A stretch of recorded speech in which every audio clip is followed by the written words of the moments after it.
ఆ ఓకే. సాధన నేర్పి ఆ రకంగా వాళ్ళు చేసినట్టయితే అసలు ఒక సంవత్సరం కూడా తిరగదేమో వాళ్ళకు పన్నంటి సంతానం కలుగుతుంది. ఎందుకంటే ఫర్టిలిటీ ఓవర్కమ్ అనేది ఏ రకంగా కావచ్చు, ఎటువంటి పరిణామాల నుంచైనా మేము మా దగ్గర 12 ఏళ్ళు 13 ఏళ్ళ తర్వాత కూడా అయిన వాళ్ళు ఇక్కడ ఎందరో ఉన్నారండి. ఆ చిన్న సాధన ఉంటది. కాకపోతే ఏదో దర్శనంతోనే అయిపోతాను మేము అట్లా కంటే రైట్. దర్శనం గొప్పదే.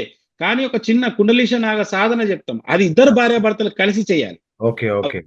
వాళ్ళ కలిసి చేసుకోవడం వల్ల వాళ్ళకి తప్పకుండా ఈ ఫర్టిలిటీ నుంచి వాళ్ళు ఓవర్కమ్ అయ్యి ఈ గర్భ బాధల నుంచి వాళ్ళకి సంతాన సమస్యల నుంచి మాత్రం ఓవర్కమ్ అవ్వడం. ఓకే. ఎందుకంటే ఇది మహా కుండలిని శక్తిని వాళ్ళలో జాగృత పరిచే విద్య కాబట్టి రైట్. శక్తి ప్రకరణం వాళ్ళ లోపల అయితే దోష నివృత్తి అవుతుంది. వండర్‌ఫుల్. 100% అవుతుంది. దోష నివృత్తి కావడానికి వాళ్ళలో శక్తి ప్రకరణం కావాలి. శక్తి ప్రకరణం అయ్యే విద్య మేము నేర్పుతాం ప్రత్యేకంగా వాళ్ళకి. అద్భుతం. అట్లాగే గురుగారు కొందరికి ఆరోగ్యం ఒకేసారి దెబ్బతింటుంది. ఆర్థిక పరిస్థితి దెబ్బతింటది. ఒకేసారి 2 దెబ్బలు. అంటే ఇక కోలుకోలేని విధంగా దెబ్బతింటారు. అవునండి. ఇట్లా దానికి కూడా ఈ నాగదోషాలే కారణమా? మీకు మీకు మీకు ఒక ఒక చిన్న విషయం చెప్తానండి. విదేశాలకు వెళ్ళాలంటే గురుగారు. రాహు బలంగా ఉండాలి. ఓకే. అలాగే ఇందాక నేను చెప్పిన కదా కిడ్నీ సంబంధం అంటే జల సంబంధ తత్వంలో ఏది ఉన్నా గానీ రాహు బలంగా ఉండాలి. రాహు అంటే ఎవరు? రాహు కేతు అంటే రాహు అంటే సర్ప శరీరము సర్ప దేహము గల తలనేమో దేవత, తలనేమో హ్యూమన్ మన దేవత ఫేస్, అచ్చా. బాడీ ఏమో సర్పము. ఓకే. కేతుకేమో తలనేమో పాము సర్పం యొక్క పడుగ, రైట్. దేహమేమో మనలాంటి దేహం ఓకే. అంటే దేవతా దేహం. ఓకే. అంటే రాహుకేతువులు అంటే తల తోక లేని పనులు అంటారు చూడు, ఇదే అన్నట్టు. ఆహా! అచ్చచ్చా! ఓకే. ఓకే. రాహుకేతు దోషాలు ఉండడం వల్ల ఇటువంటి ఉంటాయి. వాళ్ళు ఎవరైతే అనారోగ్య సమస్యలు వస్తున్నాయంటే నవనాగ దోషాలతో, నవనాగ అంటే నవనాడులు మనలో ఉన్నాయి, నవరంధ్రాలు మనలో ఉన్నాయి. అవును. ఇప్పుడు కళ్ళకు సంబంధించిన ఇష్యూ ఉందనుకోండి, ధృతరాష్ట్ర నాగ అనే ఒక సర్పం ఉంటుంది. ఆ దోషాలు ఉంటే కళ్ళకు సంబంధించిన ఇష్యూస్ వస్తాయి. ఓకే. ఇట్లా ఒక్కొక్క ఒక్కొక్క డిసీజెస్ కు ఒక్కొక్క నాగ రిలేటెడ్ ఉంది. ఓకే. కాబట్టి ఈ కుండలీశ నాగ ఏంటంటే మదర్ ఆఫ్ ఆల్ నాగ అంటే మూల దేవత, మూల నాగ, మూల నాగ శక్తి, ఓకే. కుండలిని శక్తి. ఈ ఓకే. కుండలిని ఒక్క శక్తిని పట్టుకుంటే, కుండలీశ నాగని పట్టుకుంటే ఈ నవనాగలు సెట్ అయిపోయి ఆటోమేటిక్ వాళ్ళు హెల్దీ పర్సన్స్ ఉంటారు. అందుకే కుండలిని విద్య చేసే వాళ్ళకి ఎప్పుడు వాళ్ళ డిసీజ్ పారు కారండి. వాళ్ళు ఎప్పుడు పరిపూర్ణ జీవితాంతం పరిపూర్ణమైన ఆరోగ్యంతో వర్ధిల్లుతారు వాళ్ళు. అద్భుతం. అది ఎందరో యోగుల జీవితాలలో అది నిరూపితమైన విషయం. చాలా సంతోషం. కాబట్టి నిజంగా అద్భుతమైన ఆల్ ఆఫ్ సడన్ ఈ ఇష్యూస్ కి ఏదైతే ఉన్నాయో ఆ హెల్త్ ఇష్యూస్, దీర్ఘకాలిక రోగాలు ఎవి ఉన్నా గానీ వారు ఈ కుండలీశ నాగ సాధన ఈ 9 రోజులు చేయమనండి. నేను చెప్పినట్టు రైట్. 9 రోజులు చేస్తే వాళ్ళ 100% వాళ్ళకి రిలీఫ్ వస్తుంది.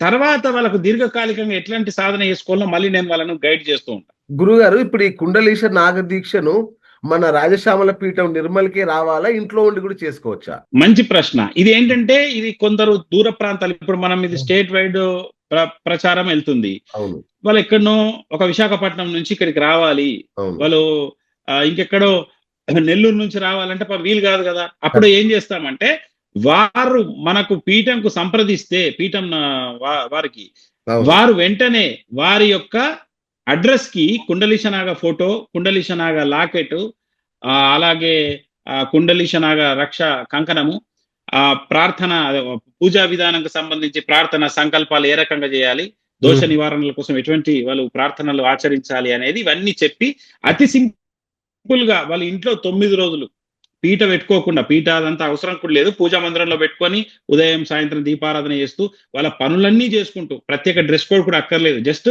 మేము చెప్పిన అది ఆచరిస్తే చాలు. ఆ 9 రోజులలో అద్భుతమైన ఫలాలు వాళ్ళు గమనించిన తర్వాత కుండలీశ నాగ మాకు ఇంత అనుగ్రహం చూపించిందనే కృతజ్ఞతతో వాళ్ళు రావాలి ఇక్కడికి. అద్భుతం. అయితే మరి మరి కృతజ్ఞత ఉన్నప్పుడు వస్తారు ఆటోమేటిక్. ఖచ్చితంగా వచ్చేస్తారు. అంటే మీరు అన్నారు కదా, ఈ 9 రోజుల్లో ఒకసారి వస్తే బాగుంటుందా గురుగారు ఆశ్రమానికి? బాగుంటది. అది ఎంతైనా అది అది మూల శక్తిని దర్శించుకోవడం ఇక్కడికి వచ్చి అనేది ఒక అద్భుతమైన విషయం. ఒకవేళ వీలు కాదు, వాళ్ళకి వీలైనప్పుడైనా వస్తారు అన్నట్టు.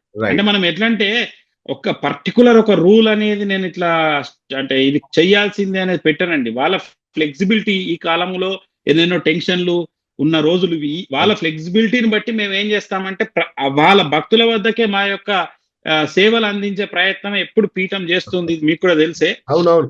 మీరు ఎన్ని గ్రామాల్లో మీరు స్వయంగా వెళ్ళి ఇంటింటికి వెళ్ళి ప్రచారం అది చేస్తారు. అది ఎంత అవును. నాకు బాగా గమనిస్తున్నారన్నట్టు. అయ్యో త్వరలో మనం ధర్మజ్యోతిరి యాత్ర గ్రామ గ్రామాన చేపట్టనున్నాం.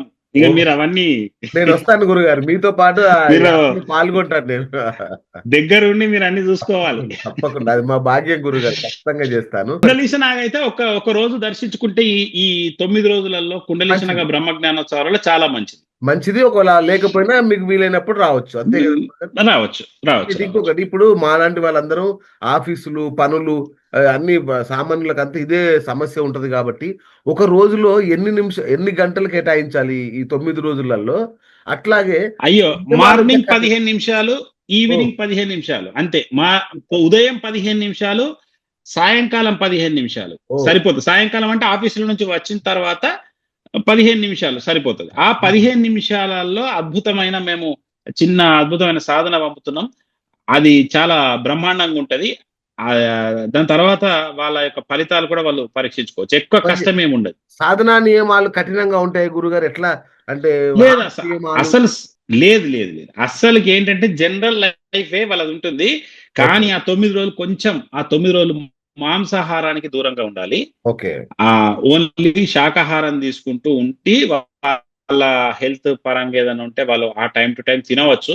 శాకాహారంతో నుండి మేము కుండలీశనాగ యొక్క దీక్షలో ఉన్నామనే భావనలో ఉంటే సరిపోతుంది. ఇక మిగతా ప్రత్యేక డ్రెస్ కోడ్ కానీ మరొకటి కాదు. మేము ఇచ్చే ఆ లాకెట్ ను పరమ పవిత్రమైన, అత్యంత శక్తివంతం పరిచి ఆవాహన చేసి మనం పంపిస్తాం కాబట్టి అది వేసుకున్నప్పటి నుంచే ఆ 9 రోజులలోనే ఆ దోష నివృత్తి అవుతున్నట్టు, వాళ్ళకి ఒక ప్రత్యేకమైన వాళ్ళు ప్రయోజనం పొందుతున్నట్టు, ఏదైతే దీక్ష కోసం చేస్తున్నారో అవన్నీ వాళ్ళు ఒక నిక్కచ్చిగా చూసుకోవచ్చు. అంత పర్ఫెక్ట్ గా ఉంటుందండి. అంటే మేము ఆ లాకెట్ ను డైలీ, అంటే వాళ్ళు మా హృదయం మీద కుండలీశనాగా ఉన్నారు, సో మేము ఆ కుండలీశనాగకు శరణాగతి చేశామనే భావనతో, ఆ భక్తితో ఉంటే చాలు. నేను చెప్పినట్టు ఉదయం సాయంత్రం వారు ఒక 15 నిమిషాలు దీపారాధన కానీ, మేము చెప్పే కుండలీశనాగ ప్రార్థన సంకల్పాలు ఉంటాయి. ప్రార్థన అంటే స్తోత్రమే కాదు, తెలుగులో మనకేం కావాలా అనే ఒక సంకల్పాలను కూడా మేము పంపిస్తాం. వేదోక్త తెలుగులో, వేదం నుంచి చెప్పబడ్డటువంటి తెలుగు సంకల్పాలు, అంటే సంస్కృతం రాదు కాబట్టి తెలుగులో దాన్ని డిజైన్ చేసి సరళంగా, మనకు భగవంతుడి భాష ఏంటండి? మన భాషనే భగవంతుడి భాష. భగవంతుడికి ప్రత్యేక భాష లేదు. మన ఇంటెన్షనే భగవంతుడికి మన మొరనే ఆయనకు కావాల్సిన ప్రార్థన. ఆ మొర ఎలా పెట్టుకోవాలనేది మేము ప్రత్యేకంగా డిజైన్ చేసి పంపుతాం.